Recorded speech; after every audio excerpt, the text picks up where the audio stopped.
اور ایک زکات کی دوسری قسم ہے، وہ زکات مال نہیں ہے بلکہ زکات ابدان کہا جاتا ہے۔ ابدان یعنی بدن، زکات ابدان یعنی زکات بدن، یعنی انسان کے وہ انسان پر وہ زکات ہے، انسان کے جسم پر۔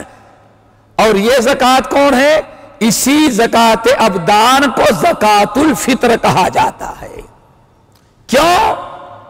یہ جو آپ زکات فطرانہ نکالتے ہیں، زکات فطر، اس میں مال کا اعتبار نہیں ہوتا دوستو، اس میں ابدان کا اعتبار ہوتا ہے۔ جیسے ہم آگے بتائیں گے، اس میں آپ اپنی زکات نکالیں ایک بدن، بیوی ہے اس کی زکات فطر نکالیں دوسرا بدن، بچے ہیں ان کو نکالو ان کی زکات فطر۔ اب آپ کو گننا پڑے گا کہ آپ کے کتنے ممبر ہیں، کتنے بدن ہیں۔ اس کا کوئی تعلق مال سے نہیں ہے، اس کا تعلق اصل میں ابدان بدن سے ہے۔ اسی لیے اس زکات ابدان کا نام زکات فطر ہے۔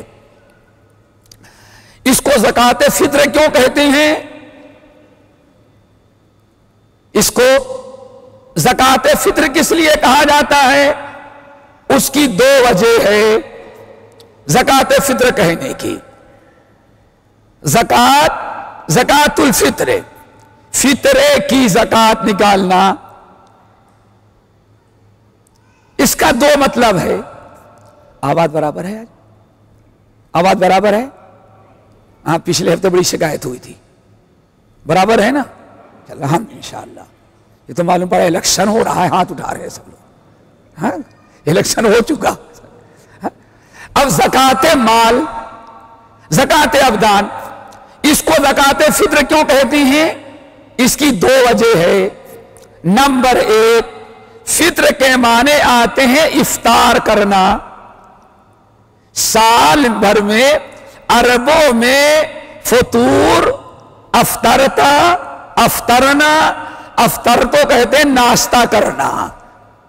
انسان رات بھر بھوکا رہا، صبح اٹھ کر کے کھایا تو کہا گیا اس نے افطار کر لیا، فطور کر لیا۔ سمجھ گئے نا؟ یہ ہے مطلب، یہ ہے کہ افطار کہتے ہیں، فطر کہتے ہیں بھوکا پیاسا رہ جانے کے بعد جب انسان کھانا پینا شروع کرتا ہے تو اس کھانے پینے کا نام ہے افطار۔ اس کو کہا جاتا ہے فطر۔ تو چونکہ پورے ایک مہینہ آپ دن بھر روزہ رکھتے تھے، پورا ایک مہینہ آپ روزہ رکھتے تھے، بھوکے پیاسے تھے۔ اب ایک مہینہ کے بعد جب رمضان کا مہینہ ختم ہوا اور شوال کا چاند نکل آیا تو گویا کہ اب آپ نے 29 رمضان یا 30 رمضان کو آخری روزے کو افطار کیا۔ اب آج سے آپ کا پھر کھانا پینا شروع ہو گیا۔ اسی لیے اس کو کہا جاتا ہے عید الفطر۔ تو یہ فطرانہ کب واجب ہوتا ہے؟ اس کا تعلق اصل میں سال سے نہیں ہے، اس کا تعلق جو ہے فصلوں سے نہیں ہے، اس کا تعلق ہے ماہ رمضان کا آخری روزہ جس دن افطار کرتے ہیں اس دن یہ فطرانہ واجب ہو جاتا ہے۔ اسی لیے اس کا نام رکھا گیا زکات الفطر۔ میرے خیال سے بات سمجھ میں آ گئی ہوگی۔ نمبر دو، اس کو زکات الفطر کیوں کہتے ہیں؟ دوسری وجہ دوستو یہ ہے چونکہ ہم لوگ مہینے بھر کا روزہ رکھتے ہیں اور حدیث کے اندر اللہ کے رسول نے ارشاد فرمایا اللہ تعالیٰ نے ہمارے لیے دو عیدیں مقرر کیا ہے، ایک ہے عید الفطر اور دوسری عید کا نام ہے عید الاضحیٰ۔ عید الفطر اور عید الاضحیٰ۔ تو چونکہ یہ عید والا دن جو ہے اس عید کا نام جو ہے عید الفطر، اور یہ فطرانہ واجب ہوتا ہے عید والے والے دن، اسی لیے اس فطرانے کا نام کیا پڑ گیا؟ زکوٰۃ الفطر، یعنی عید فطر، عید الفطر کے موقع پر ہر بدن کی طرف سے زکوٰۃ ادا کی جائے، اس کا نام ہے زکوٰۃ الفطر۔ اب اس کے بعد تیسری چیز دوستو، زکوٰۃ فطر، اس کا تذکرہ قرآن میں ہے یا کہ نہیں ہے؟ کیوں؟ ہمارے ہاں لوگوں کو ایک بھوت سوار ہے، کچھ ذرا بڑے اپنے آپ کو بڑا تیز و ترار سمجھتے ہیں، وہ وہی بات مانتے ہیں جو کہتے ہیں قرآن میں ہے، بس ان کو رسول کی ضرورت نہیں ہے۔ کیوں؟ قرآن کے ڈائریکٹ قرآن پر عمل کرنے کے لیے، اس کا مطلب وہ شریعت سے آزادی چاہتا ہے، اور یہ کفر ہے۔ ہر اسلام میں ہر وہ بات واجب الاتباع ہو، چاہے اللہ کا فرمان ہو یا آخری نبی محمد صلی اللہ علیہ وسلم کا فرمان ہو۔ جیسے ایک مسلمان پر قرآن کی اتباع ضروری ہے، ایسے ہی دوستو ہر مسلمان پر نبی کی حدیثوں کی اتباع بھی واجب ہے۔ اسی لیے نبی علیہ السلام نے ایک موقع پر ارشاد فرمایا، اے لوگوں یاد رکھنا، ہم نے جو حرام قرار دے دیا وہ اس کی حرمت ویسے ہی ہے جیسے اللہ نے کتاب اللہ میں کسی چیز کو حرام قرار دیا ہو۔ اور اے لوگوں یاد رکھنا، ہم نے جس چیز کو حلال قرار دے دیا اس کا مقام بھی وہی ہوگا جس چیز کو اللہ نے قرآن میں حلال کیا ہے۔ اسی لیے پورا قرآن بھرا پڑا ہے اطیعوا اللہ واطیعوا الرسول، ایک سے کام نہیں چلتا، اللہ کی بھی اطاعت واجب اور رسول کی بھی اطاعت واجب ہے۔ جب تک دونوں کی اطاعت ساتھ میں نہیں کی جائے گی تب تک آدمی کا نہ ایمان مکمل ہے اور نہ تو آدمی نجات کا مستحق ہو سکتا ہے۔ اللہ تعالی ہمیں دونوں کی اطاعت کی توفیق نصیب فرمائے۔ آئیے، لیکن پھر بھی کچھ لوگوں کا مزاج بنا ہوا ہے، بھائی ہے تو لیکن قرآن میں اس کا ذکر نہیں ہے۔ ہم نے جو آیت پڑھی ہے سورہ اعلی، قد افلح من تزکا وذکر اسم ربہ فصلی، قد افلح من تزکا وذکر اسم ربہ فصلی۔ اس آیت کی تفسیر میں حضرت عبداللہ ابن عمر ابن الخطاب، حضرت عبداللہ ابن عباس اور بہت سارے صحابہ کرام سے حدیث مروی ہے کہ اس آیت میں قد افلح من تزکا، کامیاب ہوا وہ انسان جس نے زکوٰۃ نکالا۔ قد افلح من تزکا، کامیاب ہوا وہ انسان جس نے زکوٰۃ نکالا۔ صحابہ کرام کے ایک جماعت نے حدیث روایت کیا کہ نبی علیہ السلام نے ارشاد فرمایا، یہاں زکوٰۃ سے مراد زکوٰۃ فطر ہے۔ گویا کہ قرآن میں سورہ اعلیٰ کی اس آیت میں زکوٰۃ الفطر کا حکم دیا گیا ہے، اور اللہ تعالیٰ نے بیان فرمایا قد افلح، کامیاب ہوا وہ انسان جس نے اپنی زکوٰۃ فطر ادا کیا۔ مطلب یہ ہے جس نے اپنا زکوٰۃ فطر ادا نہ کیا وہ انسان کامیابی سے محروم ہے۔ تو قرآن کے اندر موجود ہے۔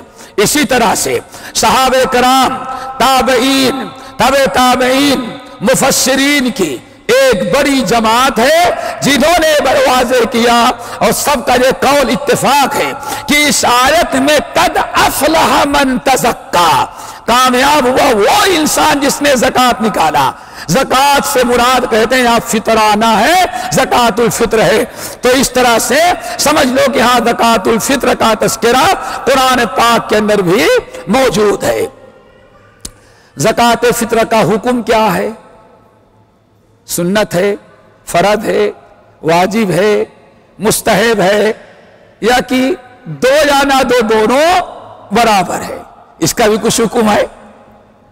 تو تمام علماء، امام مالک، امام شافعی، امام احمد بن حنبل، سارے محدثین، ان تمام حضرات کا اس بات پر اتفاق ہے کہ زکوٰۃ فطر فرض ہے۔ کیا ہے دوستو؟ فرض سمجھ گئے نا؟ اور فرض کو چھوڑنے والا گنہگار ہوتا ہے۔ دلیل صحیح بخاری اور مسلم کی روایت، حضرت عبداللہ ابن عمر ابن الخطاب، سنن کی روایت حضرت عبداللہ بن عباس رضی اللہ تعالی عنہما، حضرت ابو سعید خدری، ان تمام صحابہ کرام کی حدیث موجود ہے۔ کیا موجود ہے؟ فرض رسول اللہ صلی اللہ علیہ وسلم زکوٰۃ الفطر، یہ الفاظ موجود ہیں۔ یہ سارے صحابہ کرام کہتے ہیں اللہ کے رسول صلی اللہ علیہ وسلم نے زکوٰۃ فطر کو فرض قرار دیا۔ جس چیز کو صحابہ نے اعلان کیا کہ اے لوگو، ہمارے ان کانوں نے سنا، آنکھوں نے دیکھا کہ نبی علیہ السلام نے زکوٰۃ فطر کو فرض قرار دیا۔ اب اللہ کے رسول جس کو فرض قرار دے دیں، صحابہ جس کو فرض سمجھ لیں، اب اس کے فرضیت کا انکار کرنے کا اختیار کائنات میں کسی کو نہیں ہو سکتا۔ اس لیے جو فرائض ہم پر ہیں ان میں سے ایک فریضہ ہے دوستو زکوٰۃ فطر ادا کرنا، اس کو یاد رکھیں۔ ہاں، امام ابو حنیفہ رحمۃ اللہ علیہ نے کہا، ان کے ہاں ایک اصطلاح ہے، ان کے ہاں بھی، چونکہ بہت سارے بھائی ہوتے ہیں، نہیں شیخ صاحب بیان تو کرتے لیکن ایک طرفہ بات بیان کرتے، دوسرے ہمارے امام کو چھوڑ دیتے ہیں۔ اللہ کے بندو، کس نے کہا کہ تمہارے امام ہیں؟ تم سے پہلے تو ہمارے امام ہیں وہ۔ یہ تم نے کیسے کہا کہ ہمارا امام تمہارا امام؟ ہم ہی تو ہے دنیا میں ایک ایسے گروہ کے کہ دنیا میں ہر امام کو اپنا امام سمجھتا ہے۔ ہم اماموں کا بٹوارا جائز نہیں سمجھتے۔ یہ تمہارا امام، وہ میرا امام نہیں، جتنے امام ہیں وہ سب کے امام ہیں اور پوری امت مسلمہ کے امام ہوتے ہیں، کسی گروہ کا کوئی امام نہیں ہوتا۔ ہمارے امام ابو حنیفہ رحمۃ اللہ علیہ، ان کے یہاں بھی فطرانہ اگر کسی نے ادا نہ کیا گنہگار ہوگا، سنت کا تارک نہیں، گنہگار ہوگا۔ کیوں؟ ان کے ایک اصطلاح ہے فقہائے حنفیہ کے ہاں، وہ کیا ہے؟ قرآن سے جو چیز ثابت ہوتی ہے اس کو وہ فرض کہتے ہیں۔ کیا کہتے ہیں وہ؟ فرض۔ کتاب اللہ نے جس چیز کا حکم دیا اس کو فرض کہتے ہیں۔ کتاب اللہ نے جس چیز کو فرض کیا، اس کو جس کا حکم دیا اس کو فرض کہتے ہیں۔ نبی نے کسی بات کا حکم دیا اور تاکید کے ساتھ کہا تو وہ بھی ہمارے لیے واجب الاتباع ہے، لیکن اس کا نام امام ابو حنیفہ فرض کے بجائے واجب کہتے ہیں۔ کیا کہتے ہیں؟ فرض کے بجائے واجب۔ اسی لیے محققین اہل علم کہتے ہیں یہ لفظوں کا اصطلاح کا فرق ہے، ورنہ سب کے ہاں زکوٰۃ فطر ادا کرنا واجب اور فرض ہے۔ یہ اس کا حکم ہے۔ کیوں؟ نبی علیہ السلام کے بارے میں آیا فرض رسول اللہ صلی اللہ علیہ وسلم زکوٰۃ الفطر۔ آگے ہم بڑھتے ہیں۔ یہ زکوٰۃ فطر کن لوگوں پر واجب ہے؟ کن لوگوں پر؟ یہاں دو لفظ یاد رکھیے گا۔ پہلے تو یہ کن لوگوں پر واجب ہے، کتنے لوگوں پر واجب ہے، اور دوسری چیز کیا یاد رکھنا، فرق ہے تھوڑا سا، کن کی طرف سے واجب ہے۔ یہ دو فرق ہیں، ان کو سمجھو۔ زکوٰۃ فطر کتنے لوگوں کی طرف سے ادا کرنا واجب ہے، اور نمبر دو کس پر ادا کرنا واجب ہے۔ کیوں؟ یہ بھی بچے بیٹھے ہوئے ہیں، فطرانہ تو واجب ہے لیکن ان پر واجب ہے، ان کی طرف سے واجب ہے، ان پر واجب نہیں ہے۔ یہ دونوں چیزیں یاد رکھو مسئلہ سمجھنے کے لیے۔ اور یہ بہت ہی ضروری ہے. کیوں؟ الحمدللہ ہمارا گھر ہے لیکن 2-4 نوکرانیاں ہیں، خدام آئے ہیں. آیا ان پہ اگر وہ مسلمان ہیں تو فطرانہ تو ان پر واجب ہے، لیکن آیا ان کی طرف سے ادا کون کرے گا؟ یہ دونوں میں فرق ہے. سب سے پہلے کس پر فرض ہے؟ کن پر ادا کرنا فرض ہے.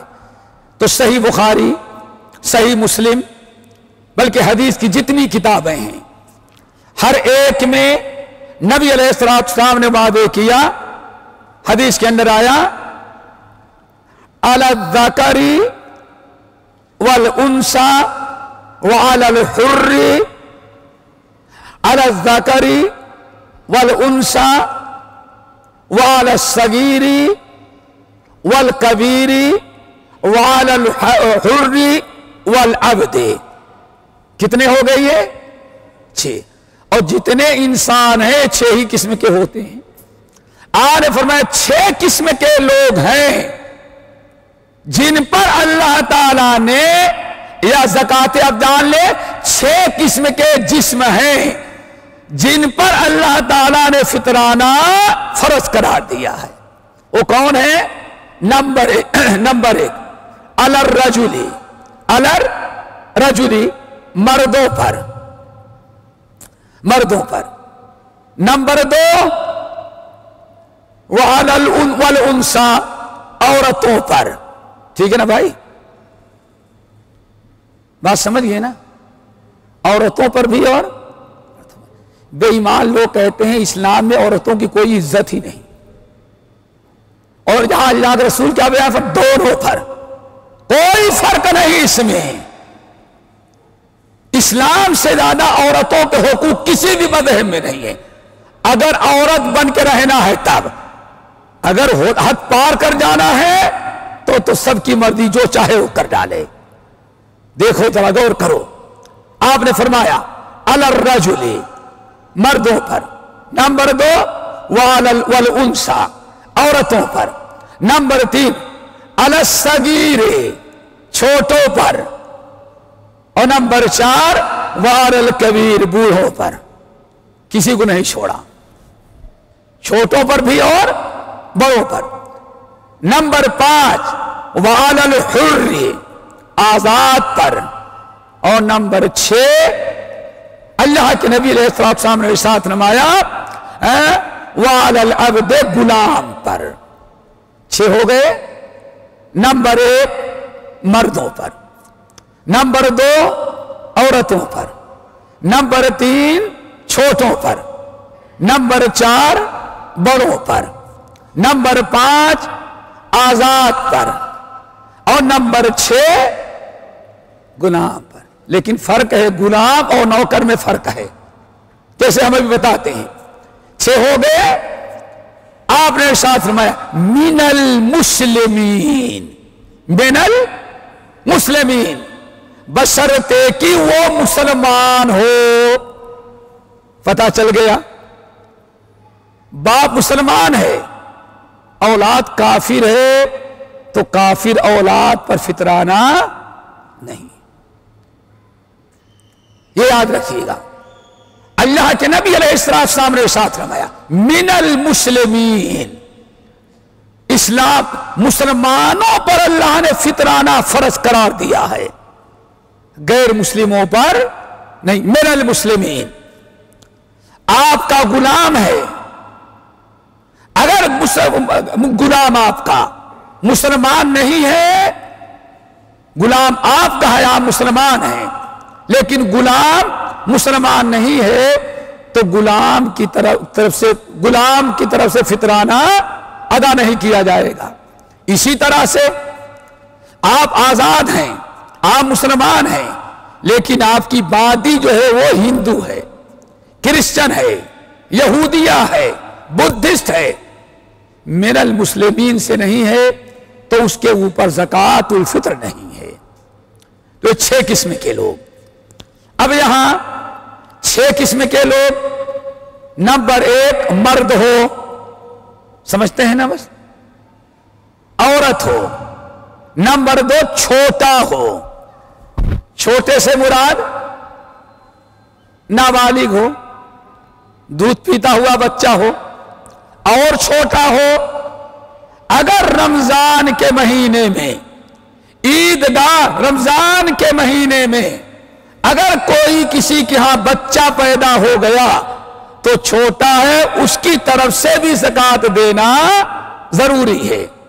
ہاں ایک چیز ہے, فقہا کے ہاں چھوٹوں سے مراد وہ بچہ ہے جو پیدا ہو چکا ہو, اور اگر بچہ پیٹ میں ہے 5 مہینے کا, 6 مہینے کا, 7 مہینے کا, پورے 9 مہینے کا ہو, لیکن اگر ولادت نہیں ہوئی ہے تو چونکہ دنیا میں نہیں آیا, اس کی طرف سے فطرانہ واجب نہیں ہے بے اتفاق علماء.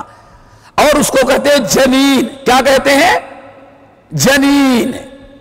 جنین کہتے ہیں چھپی ہوئی چیز کو. جن جن جن کا نام سنا ہے نا؟ جن کو جن کیوں کہتے ہیں؟ کم وقت نقصان پہنچاتا ہے لیکن نظر نہیں آتا. کیوں؟ اگر نظر آتا تو تھپڑ مار کے بھگا دیے ہوتے.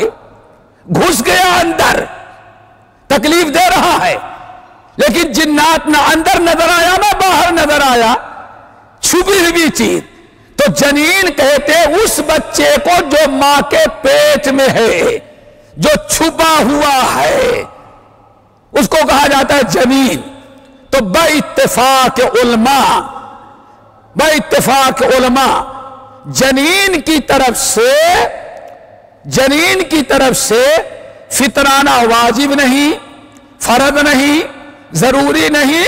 اگر کوئی نفلی طور پر نکالنا چاہتا ہے فمن تطوع خیرا فہو خیر اللہ, تو اجر و ثواب پائے گا, ورنہ اس کی طرف سے فطرانہ فرض نہیں ہے.